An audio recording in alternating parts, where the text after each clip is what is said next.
ఏపీలో ఉమ్మడి పశ్చిమ గోదావరి జిల్లాలోని ఏలూరులో జరిగిన వారాహి యాత్రలో పవన్ ఓ సంచలన విషయాన్ని లేవనెత్తిన సంగతి తెలిసిందే.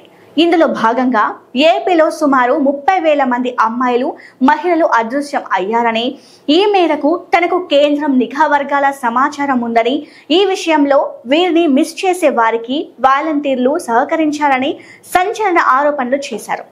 అప్పట్లో పవన్ మిస్సింగ్ పై ఏం మాట్లాడారో ఓసారి చూద్దాం. 30,000 మంది అమ్మాయిలు మిస్సింగ్ అయిపోయారు ఆంధ్రప్రదేశ్ లో. నాకు ఎలా తెలిసింది? ఢిల్లీలో ఉండే నిఘా వర్గాలు నాకు చెప్పినాయి. మీ ఆంధ్రప్రదేశ్ నుంచి దాదాపు 29,000 మంది అమ్మాయిలు మిస్ అయిపోయారు. నీకు తెలిసే సంగతి అంటే రెగ్యులర్ గా ఉంటాయి, కొంతమంది మిస్ అవుతారు. ఇంత నాకు తెలియదంటే నేషనల్ క్రైమ్ రిపోర్ట్ బతుకి ఎన్సీబీ రిపోర్ట్ ఇస్తే 29,000 పై దాదాపు 30,000 మంది అమ్మాయిలు మిస్ అయిపోతే దాంట్లో 14,000 మంది తిరిగి వచ్చారని చెప్తా ఉన్నారు పోలీసు. మిగతా 18,000 మంది ఏమయ్యారు? చూశారు కదా పవన్ ఏమన్నారో. ఇప్పుడు ఇదే హాట్ టాపిక్. ఎన్నికల్లో కూటమి అధికారంలోకి రావడం, పవన్ కళ్యాణ్ డిప్యూటీ సీఎం గా ఎంపికవడం చకచకా జరిగిపోయాయి. ఈ నేపథ్యంలో పవన్ ప్రతిపక్షంలో ఉన్నప్పుడు మహిళల అదృశ్యంపై చేసిన ఆరోపణలపై ఇప్పుడు చర్యలు ఏవి అనే కామెంట్లు వినిపిస్తున్నాయి. ఓసారి పవన్ గెలిచాక విశ్లేషకులు ఏమంటున్నారో చూద్దాం. I am requesting Honorable Chief Minister, Honorable Deputy Chief Minister, Honorable Home Minister, 30,000 మంది అమ్మాయిలు ఈ రాష్ట్రంలో 5 సంవత్సరాల పాటు వెళ్ళిపోతే ఇంతవరకు పోలీసులు వాళ్ళని పట్టుకోకపోతే, మీరు అధికారంలోకి వచ్చి నెల రోజులైనా దాని మీద యాక్షన్ తీసుకోకపోతే వాట్ ఇస్ ఇట్ కాల్డ్? దాన్ని ఏమంటాము?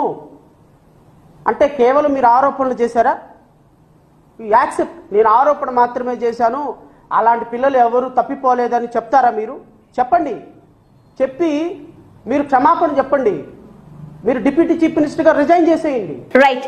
ఈ క్రమంలో తాజాగా పవన్ కళ్యాణ్ ఏపీలో మహిళల అదృశ్యంపై మరోసారి సంచలన వ్యాఖ్యలు చేశారు.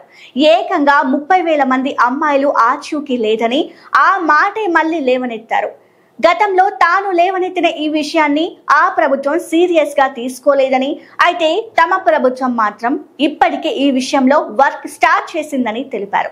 సాధారణంగా ఒక అమ్మాయి మిస్ అయితే 24 గంటలు లేదా 48 గంటలు దాటితే ఇక మర్చిపోవడమే. వారిని గుర్తించడం దాదాపు అసాధ్యమని అంటున్నారని, అయితే ఏపీ పోలీసులు మాత్రం 9 నెలల క్రితం మిస్ అయిన అమ్మాయి కేసును 48 గంటల్లో ఛేదించారని అన్నారు. ఇక ఈ సందర్భంగా ఏపీ పోలీసులను అభినందిస్తున్నట్లు పవన్ తెలిపారు.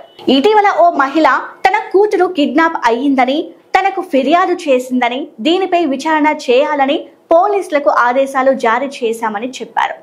దీంతో పోలీసులు అద్భుతంగా పనిచేసి 9 నెలల క్రితం మిస్ అయిన అమ్మాయి కేసును 48 గంటల్లో ఛేదించారని, ఆ అమ్మాయి జమ్మూ కాశ్మీర్ లో ఉన్నట్టు గుర్తించారని తెలిపారు. Thank you, sir. She is safe and sir. No problem, sir. Thank you, sir. Thanks for reacting very swiftly, sir. Thank you, sir. Once more to make Good day, sir. Thanks for your support and encouragement, sir. Thank you, sir. Yes, sir. ఇవన్నీ ఎందుకు చెబుతున్నానంటే ప్రభుత్వం తలుచుకుంటే ఏమి చేయగలదో నిరూపించడానికే అని తెలిపారు. గత 5 ఏళ్లలో ఎంతమంది ఆడపిల్లలు అదృశ్యమైనా గత ప్రభుత్వంలో కదలిక రాలేదని, అయితే ఈ ప్రభుత్వం పాలనలో మార్పును ప్రజలు గమనించాలని అన్నారు. ఆంధ్రప్రదేశ్ పోలీస్ శాఖను అభినందిస్తున్నా, ఆడపిల్లల తల్లిదండ్రులకు చెబుతున్నా, అమ్మాయిలు లవ్ ట్రాప్ లో పడకుండా జాగ్రత్తగా చూసుకోవాలి. ఇంతమంది ఆడపిల్లలు అదృశ్యమైతే దీనిపై ఒక స్పెషల్ కమిటీ ఎందుకు పెట్టలేదు? ఈ అంశాన్ని నేను కేబినెట్ లో కూడా మాట్లాడతా. అలాగే ఆడపిల్ల అదృశ్యంపై పోలీసు ఉన్నతాధికారులతో మాట్లాడి ప్రత్యేక సెల్ ఏర్పాటు చేసేలా చూస్తామని పవన్ తెలిపారు. దీంతో అదృశ్యమైన 30,000 మంది అమ్మాయిల ఆచూకీ కూడా త్వరలో కనిపెట్టే అవకాశం ఉందని అంటున్నారు. దీంతో రీల్ కాదు, రియల్ హీరో పవన్ అంటూ కామెంట్లు పెడుతున్నారు నెటిజన్స్.